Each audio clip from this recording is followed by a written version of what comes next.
সামান্য দিনমজুর থেকে সাহস আর বুদ্ধি খাটিয়ে কিভাবে সিন্ডিকেটের প্রধান হয়েছিল পুষ্পা, তাই আমরা দেখেছি পুষ্পা 1-এ। এখন পুষ্পা 2-তে আমাদেরকে দেখানো হয় পুষ্পা তার সিন্ডিকেটকে বাড়িয়ে কিভাবে আন্তর্জাতিক পর্যায়ে নিয়ে যায়। শুধু তাই না, পুষ্পা চাইলে যে কোনো সময় দেশের প্রধানমন্ত্রীকে পরিবর্তন করতে পারে। কিন্তু এটা কিভাবে সম্ভব জানতে হলে পুরো গল্পটাকে দেখতে হবে। চলো তাহলে কথা না বাড়িয়ে শুরু করি আজকের গল্প। মুভির শুরুতে জাপানে একটা বন্দর দেখতে পাই, যেখানে জাহাজ থেকে কন্টেনার নামানো হচ্ছে। হঠাৎ করে সেখানে থাকা একটা কন্টেনার পড়ে যায় এবং সেখান থেকে বেরিয়ে আসে লাল চন্দন, যা দেখতে পেয়ে সেখানে থাকা সব কর্মীরা হতবাক হয়ে যায়। তখন সেখানে লাল চন্দনের ডিলারকে ডাকা হয়। ডিলার এসে লাল চন্দন কাঠের ভিতরে একটা মানুষের পা দেখতে পায়। তারা পায়ে দড়ি বেঁধে ক্রেনের সাহায্যে উল্টা করে ঝুলিয়ে দেয়।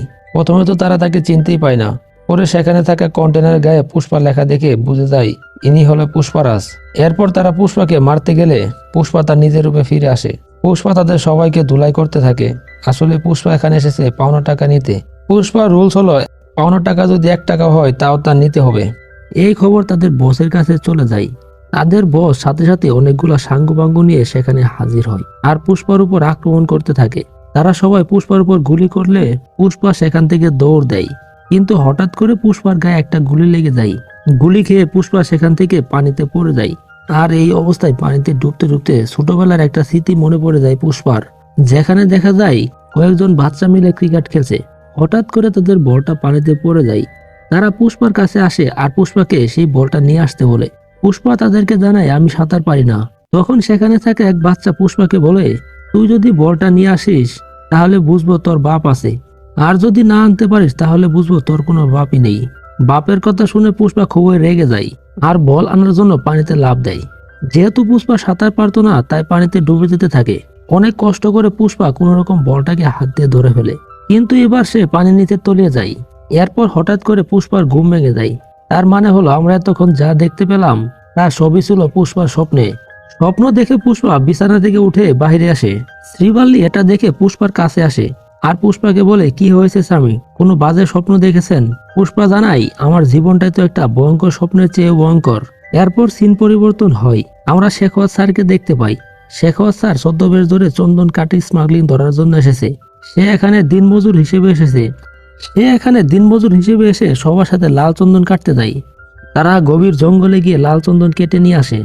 এরপর তাদের লাল চন্দনগুলো ওজন দিয়ে ওজন অনুযায়ী টাকা নিচ্ছে। আর যেই ব্যক্তি টাকা দিচ্ছে সে তাদের সবার নাম জিজ্ঞাসা করছে। যখন শেখাওয়াত স্যার তার টাকা নিতে আসে তখন তার নাম জানতে চাইলে সে জানায় শেখাওয়াত। নামটা শুনে সেখানে থাকা সবার হুঁশ উড়ে যায়।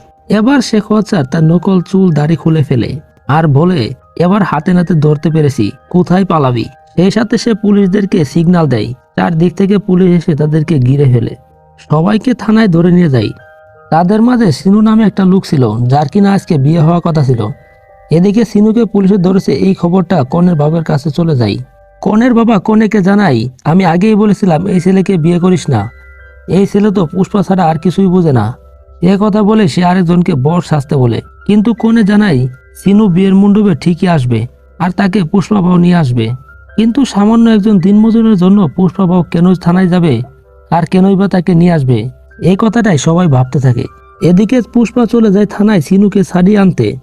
পুষ্পা সবাইকে রেখে সিনুকে ছেড়ে দিতে বলে। তার রিপ্লেসমেন্ট হিসেবে সেখানে একজনকে দিতে চাই, কিন্তু ইন্সপেক্টর জানাই তাকে ছাড়া যাবে না, কারণ শেখাওয়াত স্যার তাদেরকে স্পষ্ট করে বলে দিয়েছে এখান থেকে কেউ বের হবে না।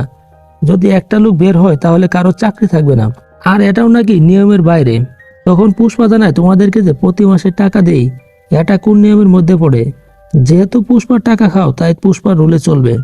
একথা শুনে সেখানে থাকা একটা কনস্টেবল তালা খুলে দিয়ে সিনুকে বের করে নিয়ে আসে। কিন্তু পুষ্পা খেয়াল করে সিনুর গায়ে মারের দাগ রয়েছে। পরে সবাইকে চেক করলে দেখা যায় সবার গায়েতেই মারের দাগ রয়েছে। পুলিশ জানায় শেখাওয়াত স্যারের কথাই মেরেছি, না মারলে তো আমাদের সমস্যায় পড়তে হতো। জানেনি তো শেখাওয়াত স্যার কতটাই জেদি। কিছুক্ষণ পর শেখাওয়াত স্যার থানায় আসে। এসে দেখে একজন কনস্টেবল স্যার আর কেউ নেই সেখানে। আর এত কষ্ট করে যে আসামিগুলো ধরেছিল তারা কেউ নেই সেখানে, সবাই গায়েব হয়ে গেছে। এরপর কনস্টেবল জানায় বাকি কাহিনী। সবার গায়ে মারের চিহ্ন দেখে পুষ্পা সবাইকে নিয়ে যেতে চায়, আর সবাইকে নিয়ে যেতে চাইলে পুলিশরা বাধা দেয়। পুলিশরা জানায় এদেরকে নিয়ে গেলে আমাদের কারো চাকরি থাকবে না। এ কথা শুনে সবাইকে জানায় তোমরা এখন থেকে শেষ পর্যন্ত চাকরি করলে যে টাকা পেতে তা হিসেব করে একসাথে তোমাদেরকে দিয়ে দিব। প্রথমে তো এই কনস্টেবলকে তারা সৎ ভেবেছিল, কিন্তু সে জানায় আমিও টাকা নিয়েছি পুষ্পার কাছ থেকে, আমি তো শুধু সবার রিজাইন জমা দেওয়ার জন্য রয়েছি, থাকেন আপনার, আমি গেলাম। একথা বলে সেখান থেকে চলে যাই। পরের দিন রাজ্যের সিএম আসে পুষ্পাদের এলাকায়, আর পুষ্পা এদিকে রেডি হচ্ছিল সিএম এর সাথে দেখা করতে যাবার জন্য। তখন শিবালি পুষ্পাকে বলে সিএম এর সাথে দেখা হলে একটা ছবি তুলে আনবে, ছবিটাকে বড় করে আমাদের হল রুমে টানিয়ে রাখবো, আর সবাইকে বলবো আমার স্বামীর সাথে সিএম এর উঠা বসা। তখন পুষ্পা বলে হ্যাঁ ঠিক আছে, নিয়ে আসবো। কিছুক্ষণের ভিতরে পুষ্পারা সিএম এর সাথে দেখা করতে চলে আসে, সাথে এমএলএ সিদ্ধাপ্পাকেও নিয়ে আসে। আসলে এমএলএ সিদ্ধাপ্পা এখানে এসেছে কোনো একটা মন্ত্রিত্ব নেওয়ার জন্য, সাথে ইন্সপেক্টর শেখাওয়াতকে সেখান থেকে ট্রান্সফার করতে চাই। কিন্তু এখানে পুষ্পা জানাই ইন্সপেক্টর শেখাওয়াতকে কোনোভাবে এখান থেকে ট্রান্সফার করা যাবে না, কারণ এটা করলে লোকেরা বলবে পুষ্পা ভয় পেয়েছে, তাই তার আর কোনো দরকার নাই। এরপর তারা সিএম এর রুমে প্রবেশ করলে পুষ্পার সাথে সিএম কে পরিচয় করে দেয়। এরপর পুষ্পা যখন সিএম এর সাথে একটা ছবি উঠতে চায়, সিএম সাফভাবে মানা করে দেয়। সিএম জানায় জুতা যতই দামি হোক না কেন, জুতাকে পায়ের নিচে রাখতে হয়, তাকে হাতে করে নিয়ে ঘোরা যায় না। তেমনি পুষ্পা সিন্ডিকেট চালায়, তার সাথে গোপনে সম্পর্ক থাকলেও ছবি তোলা যাবে না। এছাড়াও এই ছবি যদি পাবলিক হয়ে যায় তাহলে অনেক সমস্যায় পড়তে হবে। আর হ্যাঁ পুষ্পা, বউয়ের কথায় ছবি তুলতে এসেছো, বউয়ের কথা শুনলে জীবনে কখনো বড় হতে পারবো না। এরপর পুষ্পা সেখান থেকে চলে আসে, আর সিদ্ধাপ্পাও সেখানে কথা শেষ করে বাইরে চলে আসে। সিএম এর কথা কিছু মনে করো নাই তো পুষ্পা, বড় বড় লোকেরা তো কত রকমের কথাই বলে থাকে। পুষ্পা জানায় আমাকে জুতার সাথে তুলনা করেছে, এতে কোনো দুঃখ নেই, কিন্তু সে আমার বউকে নিয়ে কথা বলেছে, আর এর দাম তো তাকে দিতেই হবে। আচ্ছা সিদ্ধাপ্পা, তুমি যদি সিএম হও তাহলে কি তুমি আমার সাথে ছবি তুলবে? সিদ্ধাপ্পা জানাই আমি আজ এখানে এসেছি ছবি তো তোমার জন্য, তুমি যখন যেভাবে খুশি সেভাবে ছবি তুলতে পারো আমার সাথে। পুষ্পা বলে তবে তুমি সামনেবার সিএম হয়ে যাও। সিদ্ধাপ্পা পুষ্পাকে জানায় সিএম হতে কত টাকা লাগে তুমি কি জানো? কম করে হলে 100 কোটি টাকা লাগবে, এত টাকা আমি কই পাবো? এবার পুষ্পা জানায় টাকা নিয়ে তোমার কোনো চিন্তা নাই, দরকার হলে 500 কোটি টাকা দিব, কিন্তু পরবর্তী সিএম হবে তুমি। প্রথমে নানা করলেও পরে রাজি হয়ে যায় সিদ্ধাপ্পা। এরপর সিদ্ধাপ্পাকে হাই কমান্ডারের কাছে পাঠায়। সিদ্ধাপ্পার কথা শুনে হাই কমান্ডার জানায় সিএম এর গতি তোমার নাগালের বাইরে, আর আমি যতটুকু জানি তুমি তো সিএম হতে চাওয়ার কথা না, তোমার পিছনে কে আছে সেটাই বলো। ঠিক তখনই হাই কমান্ডারের ছোট ভাই সুপার রেড্ডি ফোন করে আর জানায় একজন 5 লক্ষ টাকা দিয়েছে আপনার সাথে কথা বলার জন্য। তখন পুষ্পা ফোন ধরে জানায় এই 5 লক্ষ টাকা তো শুধু দিয়েছি আপনার সাথে কথা বলিয়ে দেওয়ার জন্য, আর আপনার জন্য রয়েছে 25 লক্ষ টাকা। আর তখনই সেখানে টাকা ভর্তি একটা সোফা নিয়ে আসে। এটি দেখে হাই কমান্ডার তো বলে তোমার কি লাগবে, কপার নাকি কয়লা? কিন্তু পুষ্পা জানায় আমার পুরো রাজ্যই চাই, আপনি সিদ্ধাপ্পাকে সিএম বানিয়ে দেন, আর আপনি যদি এটা না বানাতে পারেন তাহলে এরকম সোফা আমার কাছে আরো অনেক আছে, যেখানে দেওয়া লাগবে আমি সেখানে দিব, কিন্তু পরবর্তীতে সিএম হবে সিদ্ধাপ্পা। এই কথা শুনে হাইকমান্ডার আর না করতে পারে না, তখন সিদ্ধাপ্পাকে সিএম বানাতে রাজি হয়ে যায়। টাকা ম্যানেজ করতে পরের দিনই দুবাই চলে যায় পুষ্পা। সেখানে অমিত নামে এক শেখের সাথে দেখা করে।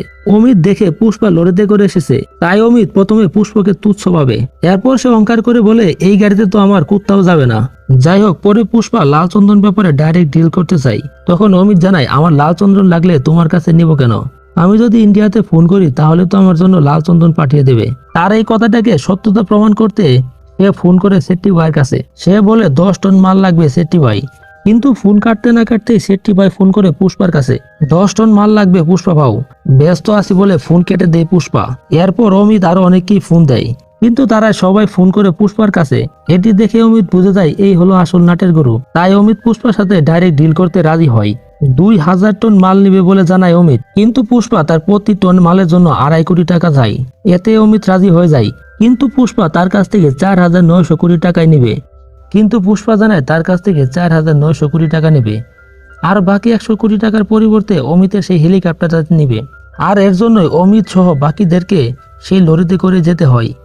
যে লরিতে অমিতের কুত্তাও যাবে না, এখন সেই লরিতে তাদের সবাইকে যেতে হয়। আর এটি হলো পুষ্পার পাওয়ার।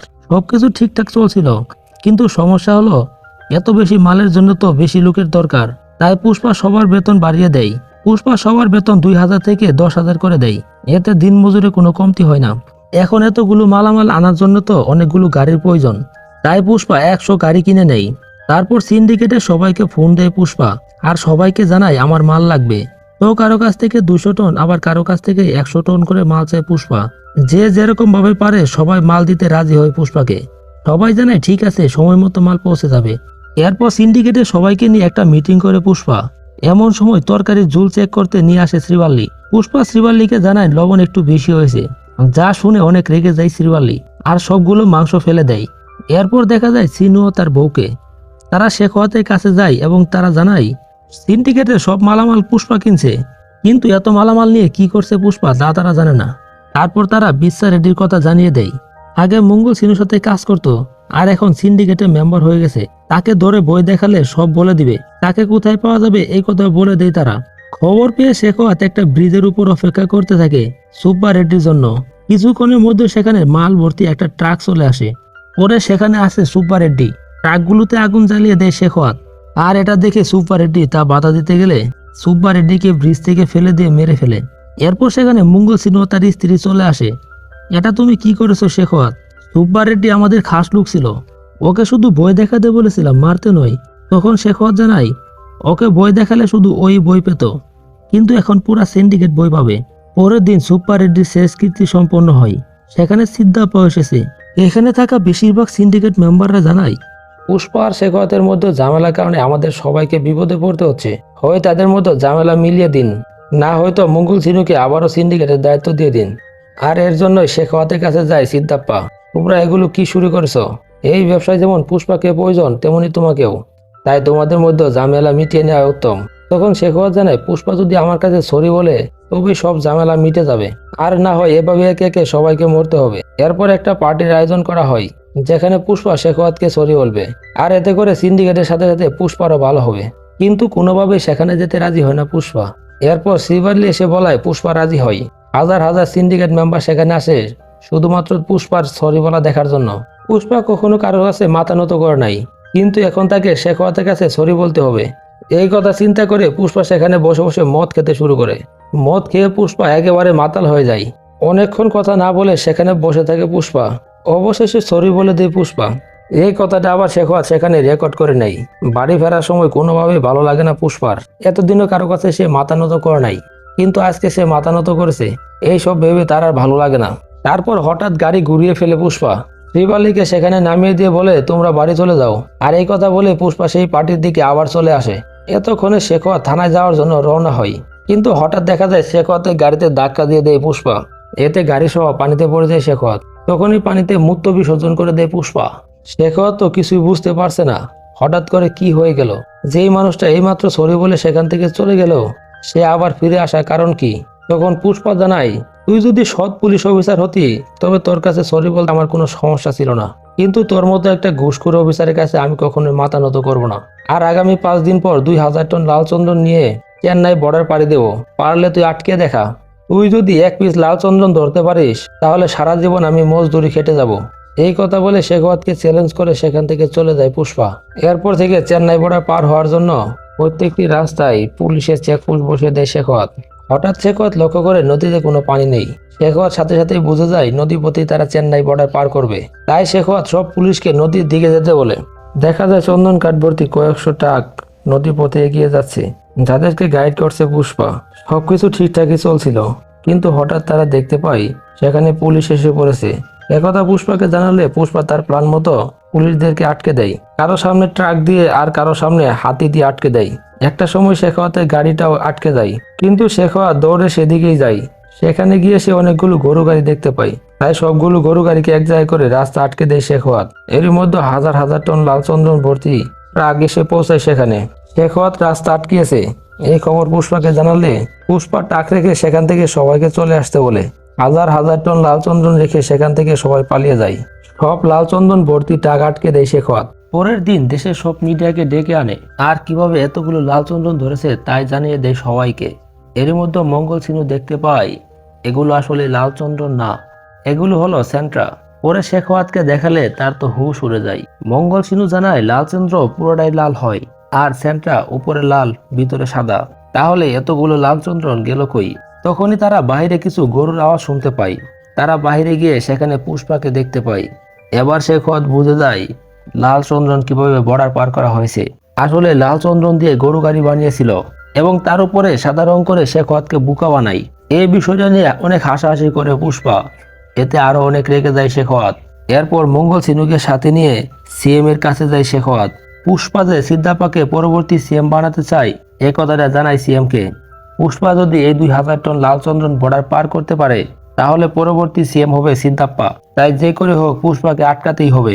এই কথা শুনে সিএম সাথে সাথে শেখাওয়াতকে পারমিশন দিয়ে দেয় তার পুলিশ ফোর্স নিয়ে অন্য রাজ্যে যাওয়ার জন্য। পারমিশন পেয়ে পরের দিনে শেখাওয়াত চলে যায় একটা পোর্টে।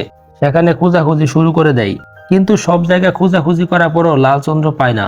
শেখাওয়াতের সোর্স অনুযায়ী এখানে আনা হয়েছে লালচন্দ্রন, কিন্তু এখন পাওয়া যাচ্ছে না কেন কিছুই বুঝতে পারছে না শেখাওয়াত। হঠাৎ করে শেখাওয়াত পানিতে লাফ দেয় পানির নিচে কি আছে তা দেখার জন্য।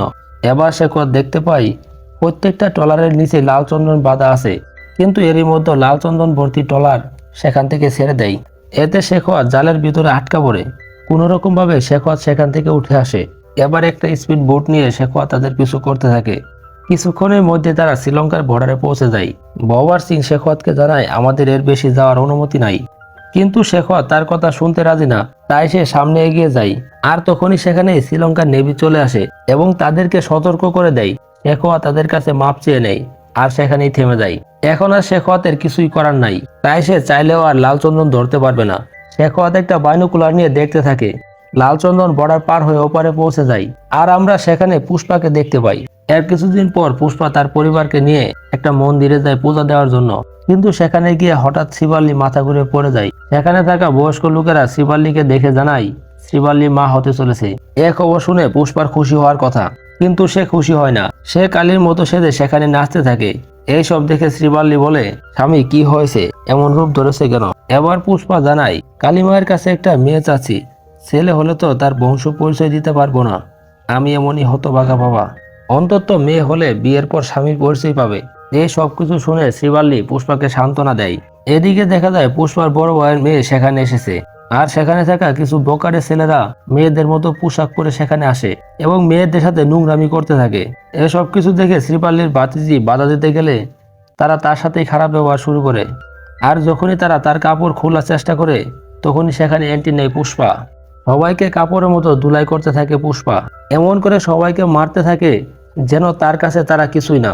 ঠিক এমন সময় সেখানে চলে আসে পুষ্পার বড় ভাই। সে এসে পুষ্পাকে জানায় নাটক কম করো, আমার মেয়েকে বাদ চেয়েছো বলে আমার বংশের নাম দিব এটা ভেবো না। তুই জারজ ছিলি আর জারজ থাকবি। এই কথা শুনে শ্রীবাল্লি অনেক রেগে যায় আর রেগে গিয়ে বলতে শুরু করে থাকেন আপনি আপনার বংশ নিয়ে, এখানে আপনার মেয়ের জায়গায় যদি অন্য কেউ হতো তবুও পুষ্পা এই কাজই করতো। পুষ্পা পরিচয়ের জন্য বংশের দরকার হয় না, পুষ্পা নিজেই একটা ব্র্যান্ড। পরে সেই বোকারে ছেলেদেরকে অর্ধেক মাথা টাক করে গাদার পিঠে করে সেখান থেকে পাঠিয়ে দেয়। এদিকে লালচন্দ্র বিক্রির টাকা হাতে এসে যায় পুষ্পার। এই টাকা দিয়ে রাজ্যের সব এমএলএ কে কিনে নেয় পুষ্পা আর সিদ্ধাপ্পাকে সিএম বানিয়ে দেয়। সিদ্ধাপ্পা সিএম হয়েই সে সোজা চলে আসে পুষ্পার বাড়িতে। সিদ্ধাপ্পা কথা দিয়েছিল সে সিএম হতে পারলে প্রথম পা পুষ্পার বাড়িতে রাখবে। আসলে আজকে ছিল শ্রীবাল্লির জন্মদিন। শ্রীবাল্লির জন্মদিনের উপহার হিসেবে সিএম কে বাড়িতে আনে পুষ্পা। শ্রীবাল্লিকে অনেক ধন্যবাদ জানায় সিদ্ধাপ্পা। তুমি সিএম এর সাথে একটা ছবি চাওয়াই পুষ্পা সিএম কেই বদলে দিল। এরপর তোমার কিছু লাগলে তুমি আমার কাছে চাইবে, নয়তো দেখা যাবে পুষ্পা আমাকেও বদলে দিয়েছে। আর এদিকে দেখা যায় শেখাওয়াতকে, সে লালচন্দন ধরতে না পেরে পাগল হয়ে গেছে। দেশের সবাইকে সে জানিয়েছে লালচন্দন ধরেছে, কিন্তু সে তো আসলে ধরেছে সেন্ট্রা। আর এই কথা সবাই জেনে গেলে তার সামান্য মান সম্মানটুকু থাকবে না। তাই সম্মান বাঁচাতে সব সেন্ট্রা সহ নিজেকে জ্বালিয়ে দেওয়ার সিদ্ধান্ত নেয় শেখাওয়াত। এই কথাটা লাতুল্লালকে জানালে লাতুল্লাহ জীবন বাঁচাতে সেখান থেকে পালিয়ে যায়, কিন্তু শেখাওয়াত সেখানে আগুন ধরিয়ে দেয় আর সেই সাথে আগুনে পুড়ে শেখাওয়াতের কিচ্ছা খতম হয়ে যায়। বিশ্বাস করেন ভাই, পুরাটা কাহিনীতে শেখাওয়াতের ক্যারেক্টার আমার কাছে অনেক ভালো লেগেছে। শেখাওয়াত দুর্নীতিবাজ হলেও তার আত্মসম্মান কখনো বিসর্জন দেয় নাই, কিন্তু আমাদের দেশের পুলিশকে দেখেন, তারা টাকার কাছে নিজেদের আত্মসম্মানও বিলিয়ে দেয়। এর কিছুদিন পর পুষ্পার ভাবি আসে পুষ্পাদের বাড়িতে আর পুষ্পাকে জানায় তার বাতিজাকে কিডন্যাপ করা হয়েছে। কিডন্যাপাররা তাদের কাছ থেকে 2 কোটি টাকা মুক্তিপণ দাবি করেছে। এতগুলো টাকা দেওয়ার মতো সামর্থ্য তাদের নাই, তাই পুষ্পার কাছে আসে সাহায্য চাওয়ার জন্য। পুষ্পা এই খবর পাওয়ার মাত্রই সাথে সাথে বেরিয়ে পড়ে। পুষ্পা সোজা চলে যায় একটা টিভি চ্যানেলে, সেখানে গিয়ে শুরু করে লাইভ টেলিকাস্ট। পুষ্পা জানায় আমি পুষ্পারাজ, তোদের এত বড় সাহস কিভাবে হয় যে তোরা আমার বাতিজাকে তুলে নিয়ে যাস? তোদের 1 ঘন্টা সময় দিলাম, যেখান থেকে উঠিয়ে নিয়েছিস সেখানে এসে রেখে যাবি, নয়তো আমি খুঁজে বের করলে তোদের খবর আছে। যদি তার গায়ে একটা আঁচড় লাগে তবে তোদেরকে পাঠা বলি দেওয়ার মতো বলি দিয়ে দিব। পরে পুষ্পা সবাইকে খুঁজতে পাঠিয়ে দেয়। পুরো এলাকা লকডাউন করে দেয়। এখানে কোনো সরকারি আইন চলবে না, যতক্ষণ না আমার বাতিজাকে পাওয়া যাচ্ছে ততক্ষণ পুষ্পার আইনই চলবে। এখান থেকে কেউ বাইরে যেতে পারবে না। এরপর সিদ্ধার্থকে ফোন দেয় পার্টির হাই কমান্ডার। সে জানায় পুষ্পার ভাতিজাকে যে তুলে নিয়েছে সে আমার ভাতিজা। পুষ্পাকে বলো যেন ওকে কিছু না করে। এটি শুনে পুষ্পাকে ফোন দেয় সিদ্ধাপ্পা। কিন্তু কে শুনে কার কথা? পুষ্পা জানায় প্রতাপ রেড্ডি না কে সেটা আমার দেখার বিষয় না। যদি কাবেরীর কিছু হয় তবে তাকে কেটে ফেলবো। কিছুক্ষণের মধ্যে পুষ্পার কাছে ওই ছেলেটি ফোন করে আর তাকে একটা ঠিকানা দেয় এবং সেখানে 10 কোটি টাকা নিয়ে যেতে বলে। পুষ্পা কিছুক্ষণের মধ্যে একটা শটগান নিয়ে হেলিকপ্টারে করে সেখানে পৌঁছে যায়। সেখানে এসে টাকার বৃষ্টি ছড়ায় পুষ্পা। পুষ্পা কিছু করার আগেই কাবেরীকে মারার হুমকি দিয়ে পুষ্পাকে বেঁধে ফেলে। হাত পা বেঁধে পুষ্পাকে মারতে শুরু করে। এতটাই মারতে থাকে যে পুষ্পা সেখানে অজ্ঞান হয়ে যায়। তারা কাবেরীর সাথেও খারাপ ব্যবহার শুরু করে। এটি দেখতে পেয়ে পুষ্পা এতটাই রেগে যায় যে হাত পা বাঁধা অবস্থায় সে তাদেরকে মারতে শুরু করে। মুখ দিয়ে কামড় দিয়ে তাদের অবস্থা খারাপ করে দিতে থাকে। এরপর হাতের বাঁধন খুলে ফেলে পুষ্পা। পুষ্পা যখনই ওই ছেলেটিকে ধরতে যায় তখনই পুষ্পার দলের লোকেরা পুষ্পাকে থামিয়ে দেয় আর পুষ্পাকে সিদ্ধাপ্পার ফোন ধরিয়ে দেয়। পুষ্পা সিদ্ধাপ্পাকে জানায় এখনো ছেলেটা ঠিক আছে। এই কথা বলার পর পুষ্পা ফোন কেটে দেয় আর এরপর হঠাৎ ছেলেটিকে ত্রিশূল ঢুকিয়ে দেয়। এমন সময় সেখানে সুরা রেড্ডি চলে আসে আর পুষ্পার ভাতিজিকে ধরে ফেলে। সুব্বা রেড্ডি জানায় তুই আমার ছেলেকে মেরে ফেলেছিস আর আমি তোর ভাতিজিকে সারা জীবন দাসী হিসেবে রেখে দিব। এ কথা শোনার সাথে সাথে সুব্বা রেড্ডিকে পরপারে পাঠিয়ে দেয়। পরের দিন প্রতাপ রেড্ডি তার ভাই ও ভাতিজি শেষ কীর্তন করে। পুষ্পার উপর তার ভীষণ রাগ। যে করে হোক পুষ্পার উপর সে প্রতিশোধ নিবে। এদিকে পুষ্পার বাড়িতে পুষ্পার বড় ভাই আসে কাবেরীর বিয়ের নিমন্ত্রণ নিয়ে, কিন্তু পুষ্পা তার সামনে আসে না। এরপর শিবালী যখন বিয়ের কার্ড দেখায় সেখানে দেখা যায় পুষ্পার নামের সাথে তাদের বংশের নাম লেখা আছে। আর এটি দেখার পর পুষ্পা অনেক ইমোশনাল হয়ে যায়। পুষ্পা ইমোশনাল হয়ে সেখানে কাঁদতে থাকে। পরের দিন দেখা যায় বিয়ে বাড়িতে পুষ্পা উপস্থিত হয়। পুষ্পাকে দেখে তার বড় ভাই তাকে জড়িয়ে ধরে। এরপর ভালোভাবে বিয়ে হতে থাকে। এদিকে দেখা যায় প্রতাপ রেড্ডির বাড়িতে এসেছে মঙ্গল সিনু ও তার বউ। তারা সেখানে বসে পুষ্পাকে মারার প্ল্যান করছে। এরপরে সিনে আমরা দেখতে পাই দূরের পাহাড়ে দাঁড়িয়ে থেকে একটা বম ফাটানো হয় কাবেরীর বিয়েতে। বমটা পুষ্পার কাছাকাছি ফাটানো হয় আর এরই মধ্য দিয়ে মুভিটা এখানে শেষ হয়ে যায়। পাহাড়ে থাকা ওই লোকটা আসলেই কে? তার সাথে পুষ্পার কি শত্রুতা রয়েছে? পুষ্পার কি আসলে এই বোমের হাত থেকে বাঁচতে পেরেছে? আর এই সব প্রশ্নের উত্তর জানা যাবে পুষ্পা 3-তে। সেই পর্যন্ত ভালো থেকো।